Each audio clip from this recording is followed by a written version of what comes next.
happening. Heaps to get through. Another big weekend of footy so far. The first of the 3 weekends of the buys. The gang's all here. Nerily Meadows from Fox Footy, of course. And great to be here, team. Great to be here. And let's not focus on the AFL. Let's talk about another code, I want to talk rugby league for a second. People were saying the game the other night, that State of Origin game, was violent. It wasn't. It was normal. Let's have a look at the coin toss in the rugby league. I mean, there's a coin toss. I mean, the New South Wales captain, he wanted heads. You know what I love about that? He got 1 week for that, which is about 2 days for each punch that he lands on that bloke's head. Got a very big show coming up. Nathan Jones from the Melbourne Footy Club to join us, and Dustin Fletcher, who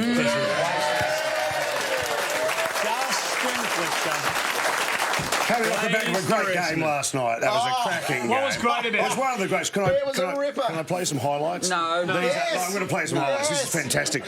And... It's funny, isn't it? That's my favourite bit.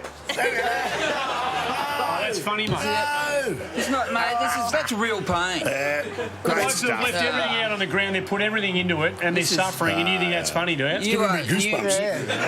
Well, no, so that you guys can pay your real respects, we've got a DVD organised which we can give Good to on you, you Lima. after the game. Hey, I mentioned my surprise yesterday. This was probably my highlight of the weekend when I pick up the Melbourne Age article by Robert Walls. Did you guys happen to read this yesterday morning? Yeah, he generally gets it right. Yeah, he does, doesn't he, Mickey? Well, Mickey, do you mind if I run a couple past you? Fire away, Lima. Okay. And I quote from Robert Walls.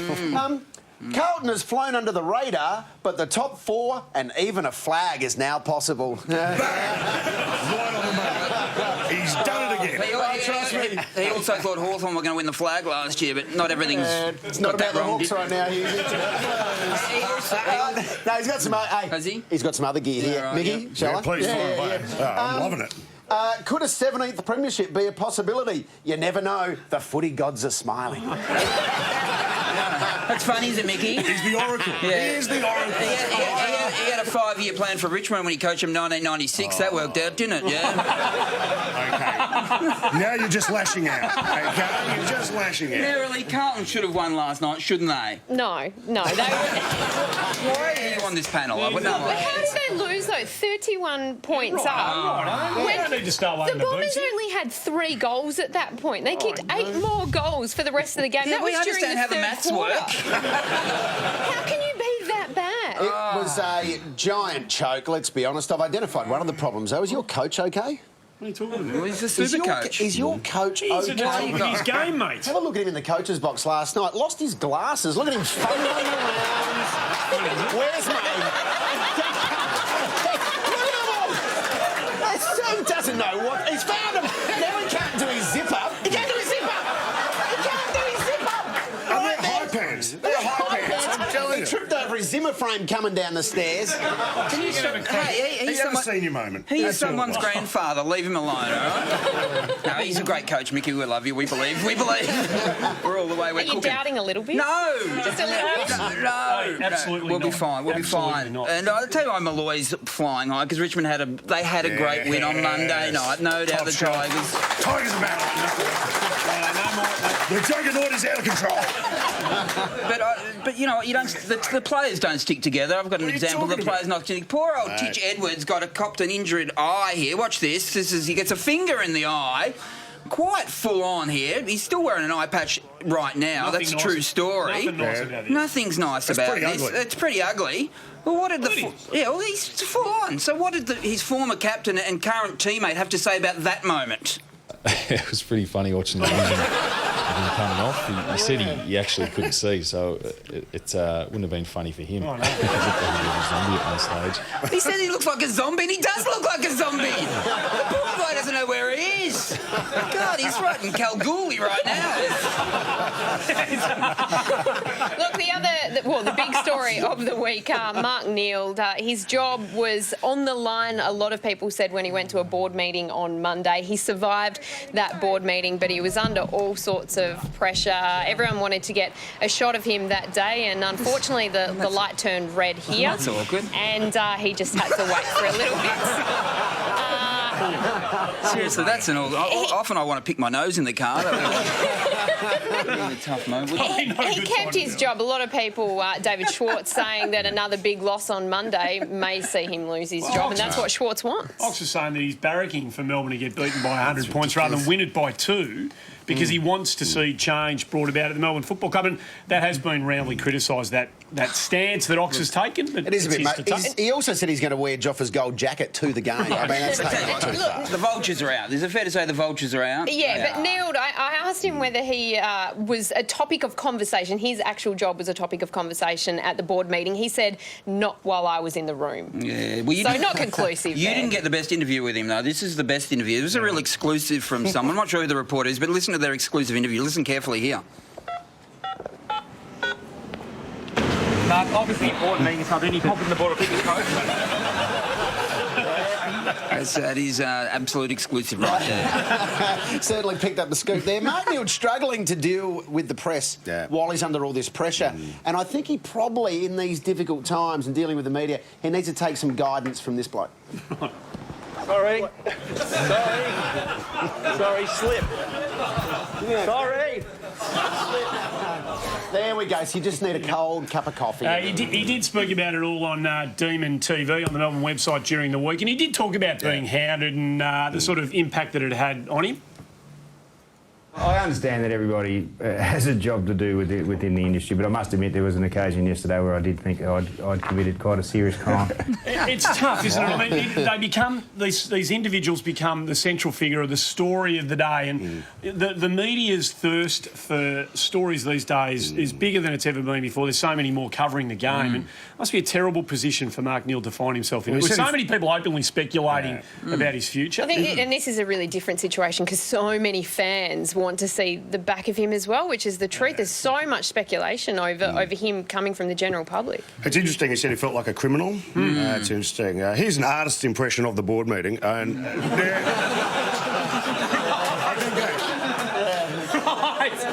captures the mood of the investigation. There are a couple. Yeah, well, that's probably one of the less savoury stories going around at the moment. But the AFL celebrated one of its great nights again with the Hall of Fame. It was up in Canberra. I've no idea why it was up in Canberra, but another legend was inducted. Royce Hart. A bunch of people were inducted as Hall of Fame members. There's Royce Hart front and centre of the whole thing. It was another great night. No, it was in Canberra because Canberra's the home of football. But people rate it as the night of nights, isn't it? Football Insider. Yeah, apparently so. I wouldn't have a clue. If you get in that, that's where you want to be. I mean, we all want to be there. Yeah. Can I ask how you feel about a umpire being inducted into the Hall of Fame? Are you? You think they should have their separate Hall of Fame, or...? Well, no. I think they should be in a police witness protection scheme. They're integral. I mean, he umpired for a lot of years, umpired hundreds and Who hundreds did of they games, induct? grand Brian finals. Sheen. Brian Sheen, do you think that was fair? They are integral to the game as are administrators. Without umpires, who would we blame? Exactly. Who would we No. blame for our team's losses? I'll tell you what. It was a moving moment when he went up to accept his award. This is brilliant. I'm sure you've got some thank yous. Thanks, Jared. Look to the AFL.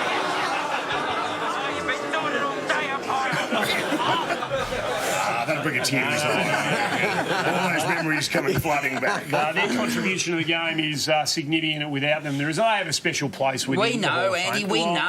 Just relax. Some people this week, I know, but there are some people this week who have tried to say that they shouldn't be inducted on the same night of the players, and it's just not right. And there was a game of football played at Skoda today. The Cats visited the Giants, and this was actually a pretty interesting game of football for 3 quarters. The pesky little Giants are right there, narrowly at the end of the day. However, in the final quarter, Geelong flexed his muscle and away they went. Yeah, the Giants kicked the first 5 goals of the game. 4 of them came before the Cats even registered a behind, and that's why Chris Scott was that angry. Jeremy Cameron, he's in sensational form, an absolute superstar of the future, finished the game with 4 goals. And this one is quite a special effort to be able to pick it up, turn around and nail it right through, and that got them right back in it after Geelong came back into the game. Podsy Adley back into the side after a bit of a knee injury. He finished with 5, so it was, the Cats won comfortably in the end, but you can't tell by that shot. They've got the points, but some significant news today to be confirmed yet. But about Harry Taylor, who didn't play today? Yeah, Harry Taylor, who was rested for this game, looks like he is signing on with the Cats, which will see him basically there for the rest of his career. We need more good news about Geelong. Brian Cook confirmed that this morning. There was a chance that he'd return home to WA for family reasons, but he's sticking with the Cats. Let's celebrate that. Look, there was a fairly nasty moment at the end of the game. Sorry, with Steve Johnson and Christensen, a clash of heads. It was really nasty. Johnson out cold, Christensen the same, looking in a really bad way. After the clash, though, we believe they went to the sidelines and actually looked at the incident, and then were in the trackies. Didn't take any further part in the game. Having a lover's tiff there. Pretty sure they'll have to see the incident again tomorrow to actually remember it. But nasty little clash. We're told they're both fine though. Good. All right, very good. Well, it was a massive week in the press, and we found some headlines that you might have missed. I believe Mick Malloy has one. I do have one, Limo. This is from The Age earlier in the week. Mark Neal devastated to find out he's still Melbourne coach. Terrible news. It was a real blow. It was a real blow. All right. This one's in the Herald Sun. Melbourne hope to get a letter from the Queen for a 100-point loss. Good news there. There seems to be a theme developing. This headline in the Australian. Melbourne hoping Mark Neal would break up with them first. Let's say you broke here on before the game. Stick with us, Melbourne fans, because Nathan Jones is going to join us. A big show to come. Bomber Evergreen Dustin Fletcher joins us on the panel. Husey awards the time-honoured tool. And Demons Hardnut Nathan Jones pumps up Monday's huge clash.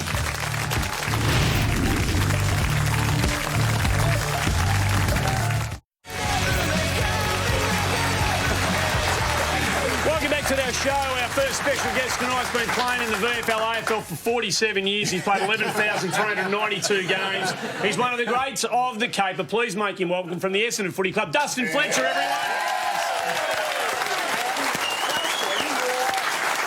First time ever on the show. We're very, very happy to have you. And the timing couldn't be better after beating Carlton last night. We're overjoyed here on the panel. Well done. I suppose with a couple of boys up here that barrack for Carlton, it's pretty happy. But to win on a Friday night and get the rest of the weekend to relax and have a few beers. We're not relaxing, mate. We're hating every second of life, all right? So when you say a few beers, what do you mean by that? Is it 2 or 3 or 30, 40? What's your... Yeah, well, you don't have to have 2 or 3 beers, do you, to be honest? But, no, you're quite right. You had that before the game when you started, back in the 70s. We loved that stuff. And we're really happy for you, Dustin. Terrific. Let's just get the scores out of the way from last night's game at the MCG. 82,000 people. There is something about Carlton Essendon games, Nerily. They very, very rarely fail to deliver something in these games. Yeah, and Waite had a very, very special game. He came out and kicked 5 first-half goals up against Carlisle. Finished the game with 7. In a losing side in a low-scoring game, it's a pretty special effort. But then the switch was on. Carlisle went forward. Hurley went back, and you can see him get involved in that comma goal there. It's what turned it all around for the Bombers. He finished with 9 marks in the second half. This just a wonderful moment for Melksham. And then Melksham had another one. This turned out to be the winner. Essendon down by a point. They win the game. One last highlight. This grab from Carlisle. A special moment. And great to see all your Blues boys in that marking contest as well. Waiting for the spill that never came, weren't they? But that move, Carlisle Hurley, it was a fantastic coaching move. How important was it when you're out in the ground? Oh, it is, obviously. Waite to kick 6 goals, and he was doing everything. But 7, mate. 7, yeah. 6 till 5 or 6 till half time. Right. But Big Hurls has played, he's played in the back line, and just a swing. They're having 2 big guys over sort of 6'5" or 6 who can play both ends is pretty good. We had Jake Carlisle on the show a couple of weeks ago, and he talked about the fact that he picks the brain of a lot of blokes around the footy club, and yours is obviously one of them. He's having a breakout season. A lot of people are talking All-Australian. He's a pretty significant footballer already at this young stage of his career, isn't he? Yeah, he is. He's probably matured. Jake, he's a pretty knockabout kid, from Craigieburn. He really enjoys the footy environment. But he's had a fantastic year, and down back he can spoil. But he's such a good mark, and obviously gets nicknamed Buckets because he plucks them like that. This is the second comeback victory you had. The first one, unfortunately, against my Dockers. But the belief in the side must be growing, because a lot of people were talking in the last couple of weeks about a drop-off in form. To win this was a huge one. Yeah, and I think, again, to come back from Sydney, was a pretty wet night up there and a pretty tough hit-out. So the belief of the boys is pretty good, and, to win those games when they're close, it really does lift you a lot. I hope you're still listening to the quarter-time, half-time and three-quarter-time addresses. You've heard a few of them through your 373 games, but I wonder what was said at three-quarter-time last night. James Hird and Mark Thompson have got a great working relationship. Bomber's really G and Hirdy up here. Looks like he's saying, right, I heard you, this is the message we've got to get across. Can you remember what it was at three-quarter time that the coach reinforced? To be honest, I probably can't. No. But Bomber looked like he was pretty fired up there, so he was probably firing Hirdy up a little bit, but whatever he said worked because we got over the line. Well, you're relaxed, there's no doubt about that. And I reckon James Hird is relaxed at the moment. And I reckon Bomber Thompson relaxes everyone at the club because I reckon he just loves to laugh no matter what situation the game's. And I'm going to show you an interview from half-time, all right? Waite's kicked, 5 or 6 goals at this time. Check out his response to the question. Waite's been a real thorn in your side in that first half. Has he? If you hadn't noticed, kicked a few, has he?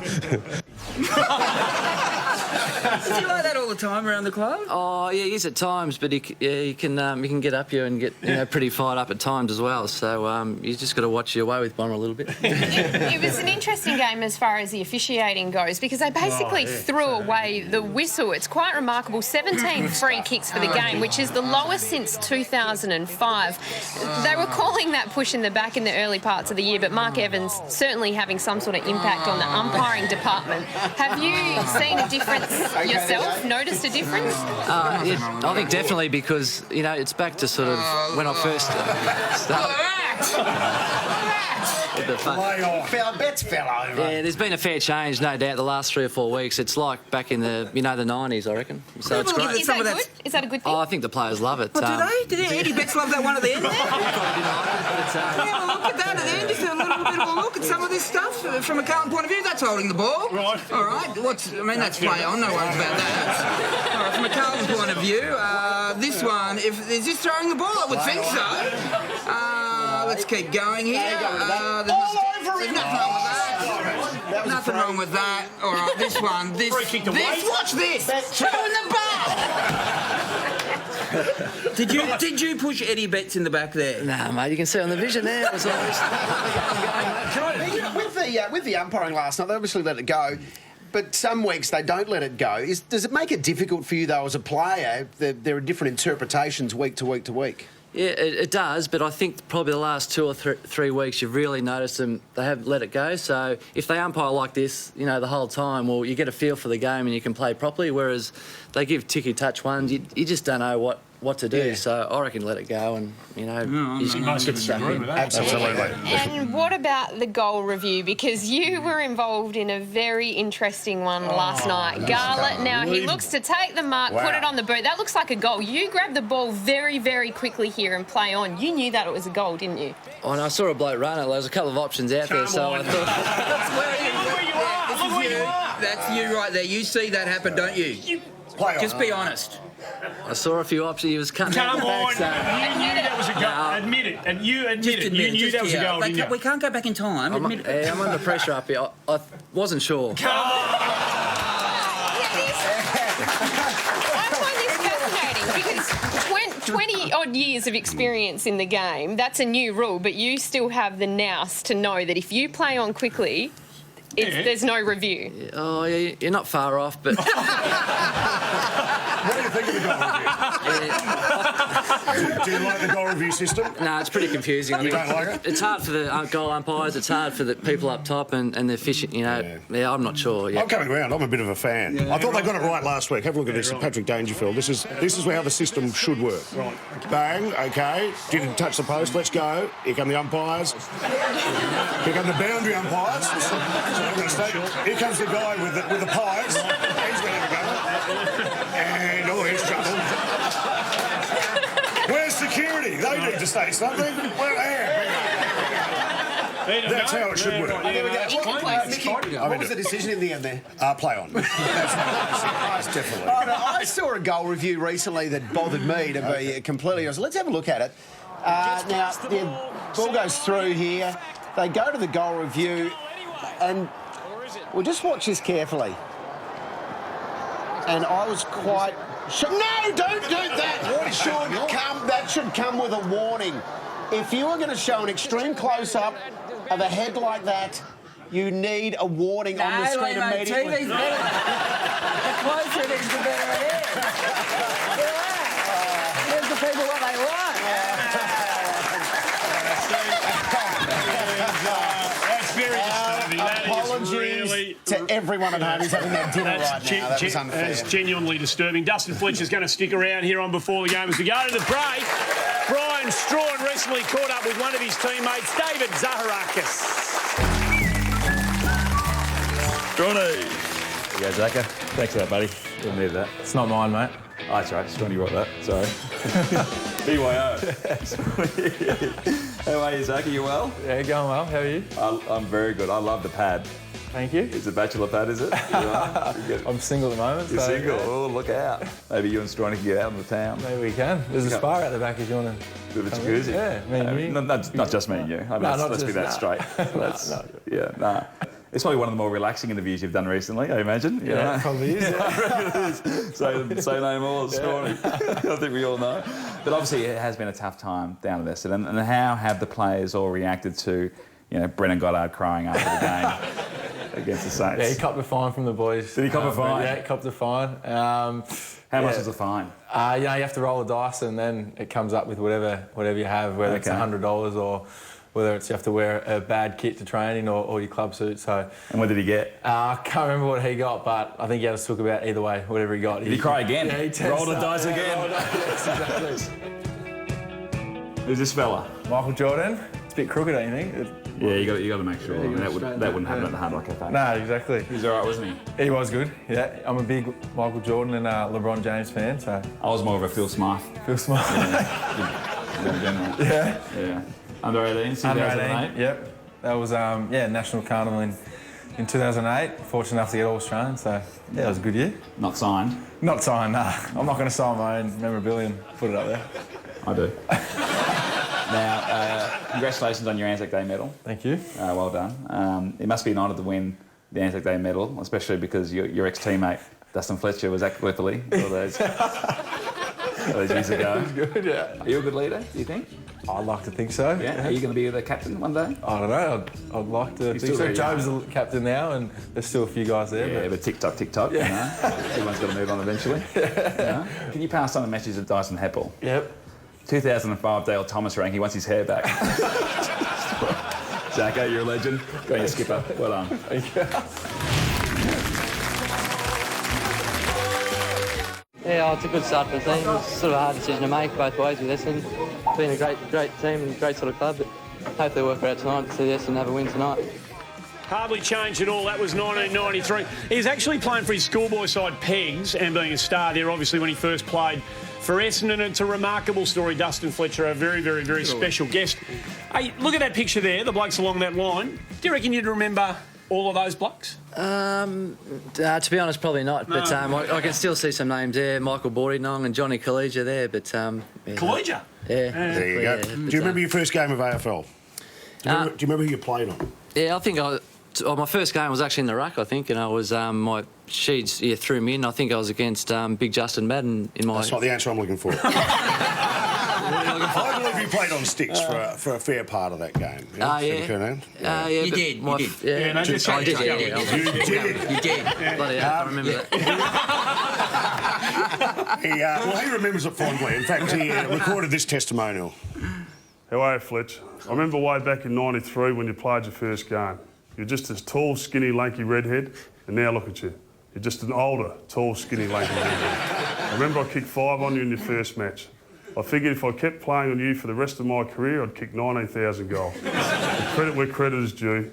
You've managed to hang around almost as long as my mullet. That's great stuff coming from one of the great men in footy. He said mullet there. That must mean a lot coming from a superstar like Stephen Curry. Oh, mate, he was when I was growing up, I watched him and to play him on in my first game. Yep. It was pretty special. Well, let's have a look at this because '93 was your year. This is the baptism of fire that you ran into in your first year. That is the who's who of modern day full forwards when you go down that list, and a couple of centre half forwards thrown in.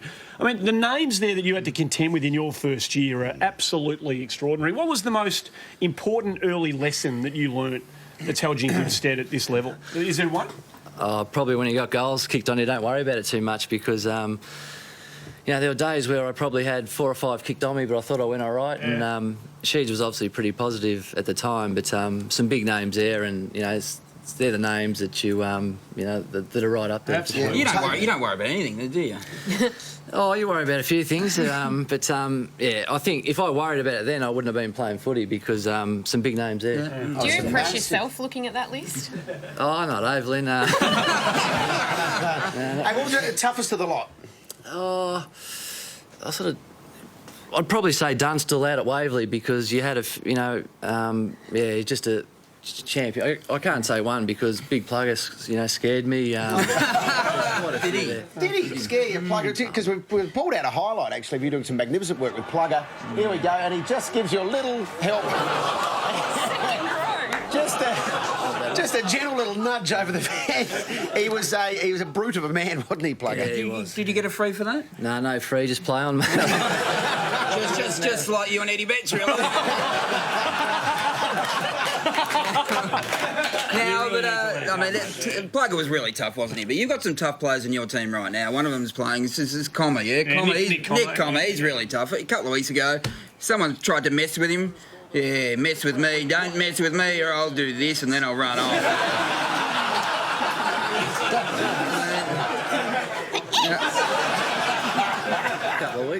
Couple of weeks, yeah.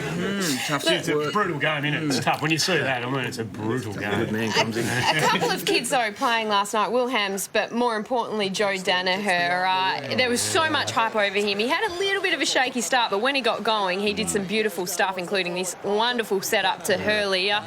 He's been quite the story. Neither of those boys were born when you started your career, but what did you make of his game, and how good is he going to be? Because the fans are excited. Yeah, he's going to be a great player. You know, to his credit, he's come down. We've known he's going to be on the list for a while. So, you know, to see his old man there, and Joe, they're a great family. So he's going to be a great player for us. And you know, he trains hard and he does all the right things. So you know, we're hoping, you know, it'd be nice to have like a Paul Salmon full forward because he knows how to kick goals. You know, it was his first game. I've got a bone to pick with you, Mob, all right? I want to show you the rooms afterwards. This is like him and Ham's first... how many Danahers are there? I've no idea. But I want to show you something in the middle of the floor here, and have a look at the amount of Gatorade that was spilt in that floor. I mean, do you have an issue with the amount of Gatorade is spent, you know, showering these young people? Yeah, I think it's Powerade, to be honest, in there. Yeah, I don't know what it is. The boys get excited once, you know, throwing Powerade in someone's face is, I don't know, it's funny, I suppose. It's pretty stupid, isn't it? It is, yeah, but I suppose you have a win, you get a bit excited and you throw Powerade in their face. Those nutty kids love it, don't they? I can't believe this is your first time on the show. Oh, we are loving you on this show. And James Hird said something very interesting about you recently. Yeah, I can't see why he wouldn't play next year. Obviously, we've got, you know, a whole season to go this year, but the way he's training, the way he's physically developing... Physically developing? Look, if you start growing hair in funny places, don't be surprised. Did Bomber have to have the talk with you this year, didn't he? I've probably gone from sort of 90 kilos to sort of 93 kilos, so I've put on 3 kilos. I'm not sure. You have been around for a while. This year with the Insider investigation, how extraordinary has it been? Have you seen anything like it in your time? Yeah, no. The answer is no because, you know, it's been a tough time and, you know, I've played footy for a long time and I suppose you know what you're getting when you go out there and train and play and this is something which is sort of, in a way, we can't control and you just got to let it out there, you know, tell the truth and go with it. But it's been a tough year and we hope in the next maybe sort of 4 or 5 weeks it might be all done. How did you find your individual meeting? Was it a tough circumstance? Oh, to be honest, you know, they might hit me a little bit harder because I'm an older player, maybe, and I know the staff pretty well. But you know, I took it on board, and you know, it was good nearly 3 hours in there, and you get grilled, but that's the way it has to be, and that's what happened. Do you know how lucky you've been? Like the Fletcher, you've lived through this era where there's been Fletchers and Watsons and Danahers, and it's been an unbelievable lineage that's come through the footy club. You seem like the sort of bloke that just takes pretty much everything in your stride, but do you ever reflect on just what an unbelievable period of the Essendon Footy Club you've lived through?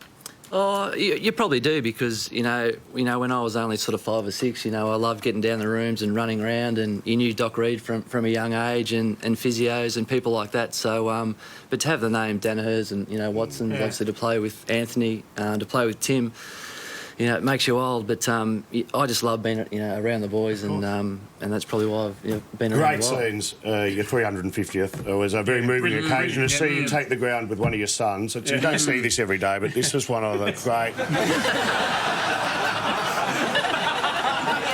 It's just great stuff. Really moving. I'm tearing up. I'm sure he's got too much. I'm sure he's got too much to say off the back of that. Right, he doesn't just said that didn't look right, did it? No, it didn't look right. It's been a joy to have you on the show. Absolutely. I mean, everybody who watches the show, everybody congratulates you on the career you've had, and good luck for what's left to come. Thanks for thanks for having us. Dustin Fletcher, what a great story in footy he has been and continues to be. A break here on Before the Game. Nathan Jones from the Melbourne Footy Club to join us on the other side of the break.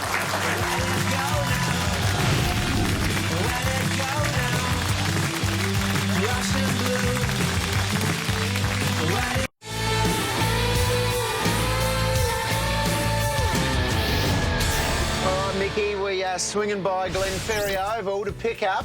Who's this? Our latest boom recruit, Brian Lake. Okay. Brian, how are you, mate? Guys? Good to see you, mate. How are you? Jump on in. Oh, you look like a new man, mate. Have you lost some weight? I have lost a little bit, yes. Had a new haircut? You've been... What, you had some kind of makeover? Yeah. Trying to change your identity so the cops can't get you? When you're getting a little bit older, you've got to change it up a little bit. I've got long left with the hair, so I thought, well, might as well funk it up a little bit. You haven't borrowed David Hale's hair, have you?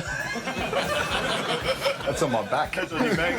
What do you do? Return that to the wild, did he? What do you do? Yeah, I haven't really spoken to him. I thought it might be a little bit of a touchy subject, so we could use it here as a shemmy on the old hold. Like the legend of the Phoenix. Who is scarier, Rocket or Clarko? Rocket was getting on in age, but he still had that look in his eye which he could still do a fair bit of damage. And yeah, imagine if Clarko's in the car with us and got a bit of road rage. Oh, what he was saying. Got the road, kid. Hey, so do you know the lyrics to the Hawthorn theme song? I know a fair bit of it. Have we got on? No, we don't. I thought you would have. We don't have. I'm happy to sing along with you. Yeah. Do you know all the lyrics to "You're Going Home" in the back of a divvy van? You're not going to let that one go. I'm not going to let that one go. Do you live close by? I'd prefer you didn't know where I live. Thanks, Brian. Okay, sorry. It's nothing personal. Put Barry Hall and Luke Hodge in a cage. Who would walk out victorious? What are you talking about? It's not the same weight division, Limo. Yeah, that's... You're an idiot. Well, I think just because of that weight issue, I think Baz might just have him. You're giving it to Big Bad? Yeah. You haven't seen him box, have you? No, I haven't seen Big... Well, I have. I saw him with Brent Staker. And that was a unanimous decision.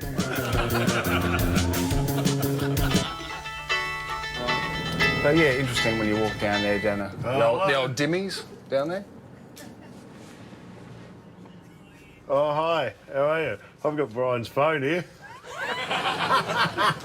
Are you after Brian Lake? Can I have that back, please? Yeah. He's just having a shower. I'll have him back in an hour. Oh, hang on. Brian, it's for you. It's your mum. Hi, Mum.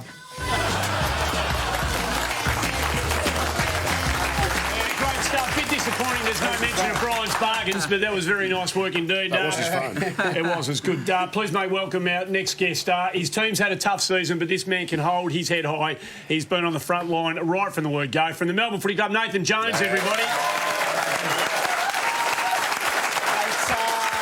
You personally, you are having a very good year, and you're a leader. Again. You're a leader down there at the Melbourne Football Club, and you strike me as a man who looks out for his teammates. You're a very team-focused type of bloke. Yeah, that's how you strike me. However, I did come across a bit of vision of you at a primary school recently where you were more than happy to chuck one of your teammates under the bus. We went to a different school. I didn't mean to not come to this school, but Not my fault. Nico read the wrong thing, so you can blame him. When he gets in here, just give him a bit of a boo, all right?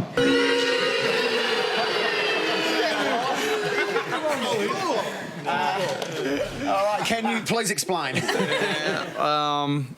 Nico read the directions wrong, and I was just riding in the back seat, so all the blame's on him, I guess.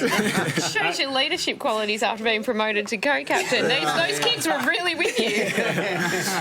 Monday's game up against the Pies, huge clash, Queen's birthday clash. How important is it for the side to show a bit of grunt in that game? Oh, it's really important. Well documented that we've had a pretty poor year to date, and it's a big game for us. Our home game against Collingwood, always a massive crowd, and another great opportunity for the boys to get out there and have a crack and continue to try and improve their effort for one, and hopefully challenge Collingwood, who are a really impressive side and a top 4 team, looking to be a top 4 team. But you look to lift in these games, don't you? You've won a few of these games recently when they've been at the top and you haven't been at the top. Yeah, well, I think anything can happen if we can obviously bring that effort and intensity. In a game like this, it's I guess a high pressure game, and everyone would love to see you beat Collingwood. I'd love to. There's no doubt about that, and there's a fierce rivalry on the day in particular, and I guess it's been documented in the past as a bit of a grand final for us, particularly because we haven't been going well. So yeah, I'm just really looking forward to it. Hopefully a big crowd there. A lot of theory. There will be, no doubt about that. A lot of theories about why Melbourne hasn't been able to perform up to expectations, your own this year, and a couple of luminaries earlier in the season were saying that the beards had something to do with it. There was this beard growing competition down there that was taking the focus away from Melbourne's footballers. Have you ever heard any more nonsensical in your entire life? Yeah, it's interesting. I tried to sculpt mine today. It's crazy stuff, isn't it? Yeah, it was an interesting call. The boys got a bit of a laugh out of it, but yeah, I guess when you go on bad, they try to point the finger at anything, and since then a few boys have reshaped theirs. But yes, well, you've got one coming, I think. I certainly have. You can see me here itching to get in. Young fella Jack Fitzpatrick, big question mark over his beard, to be honest. Have a look at this thing now. Is he Amish?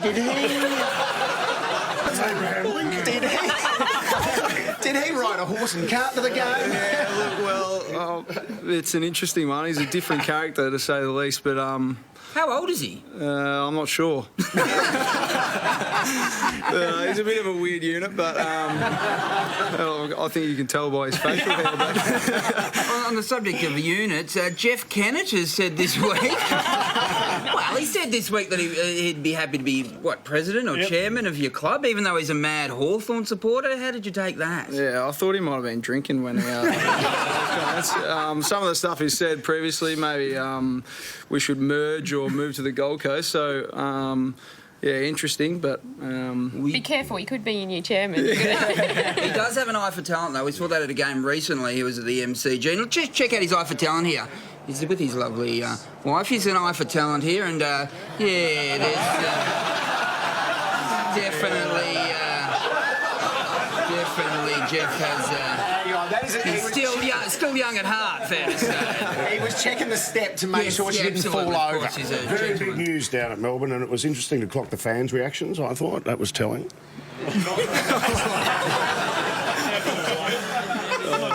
I'm not sure we're going to let that bloke off the hook for the rest of 2013. Hey, Nathan Jones is going to stick around. There's plenty more to talk to him about. Tool of the week as well on the other side of the break.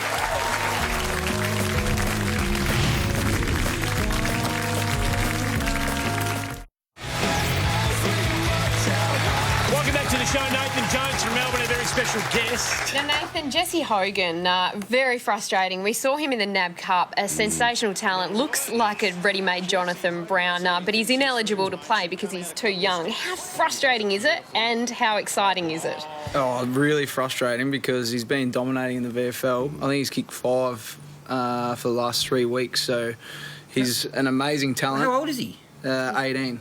17, yeah, because he's ineligible. 17, yeah. He's still at school, is he?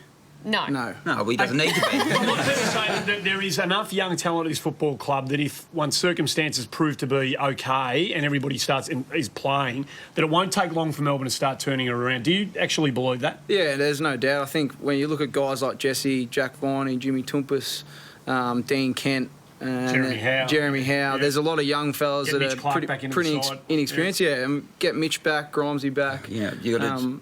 You know all those names remind me of footy cards, and the fact that footy cards are just taking over the world. Have the kids been talking to you about footy cards, about how full on it is? Unbelievable story. Yeah, every school we go to, kids have got folders full of them and multiples of everything. So. And grade 6 is being banned from trading with grade preps because they're just studying them. You know? They suspended trading. Yeah. It's furious. It's like it's the fiercest trading I've ever seen. It actually made the ComSec report the other night. Really? Have a look, here's Tom Petrosky. This week we saw strong trade in the Nick Natanui, and things are looking up for Joe Watson, who recorded a record high. Elsewhere, all Melbourne cards fell dramatically, and trade has been suspended in the Jack Zeeble until he changes his ways. Dump Zeeble. Dump Zeeble. Thank you. All right, guys, now it's time for our favourite segment here on the show. It's a home hardware.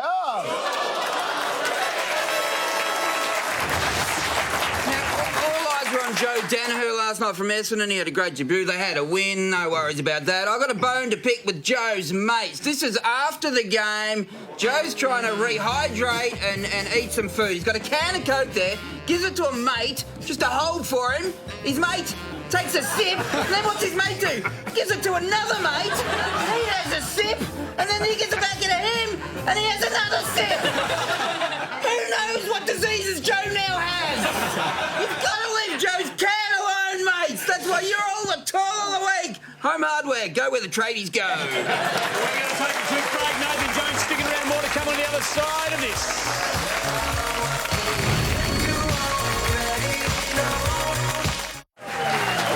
Welcome back to the show. It's all over at Amy Park. Amy Stadium, I should say. The Swans have absolutely smashed the Crows. Dan Hanbury finished with 42 touches, had 28 to half-time. O'Keefe had 15 tackles, a superb effort. But Jesse White had 3 magnificent goals, including this one, and the lead-up to that one was fantastic as well. Jonesy, they're going as well now. They're going as well as they've ever gone at the moment, aren't they? The last 3 weeks, I don't reckon I've ever seen them play better footy, so they're so primed. I reckon I'm tipping it for the flag again. You tell he was really focused on the game today. It was Taylor Walker, though, injured Adelaide style. Let's have a look how focused he was. He was just really unhappy about how he's just really unhappy about how his team's going. He's like, God, I really want to be out there. I'm having a terrible time here. Have a look at that mullet. It's just growing. It's got its own postcode now, that mullet. It's unbelievable. Mate, good luck on... We mean this. Good luck on Monday. All the very best. Nathan Jones, our special guest, fellas. That's it for us. We're done. We'll be back the same time next week. Bye for now.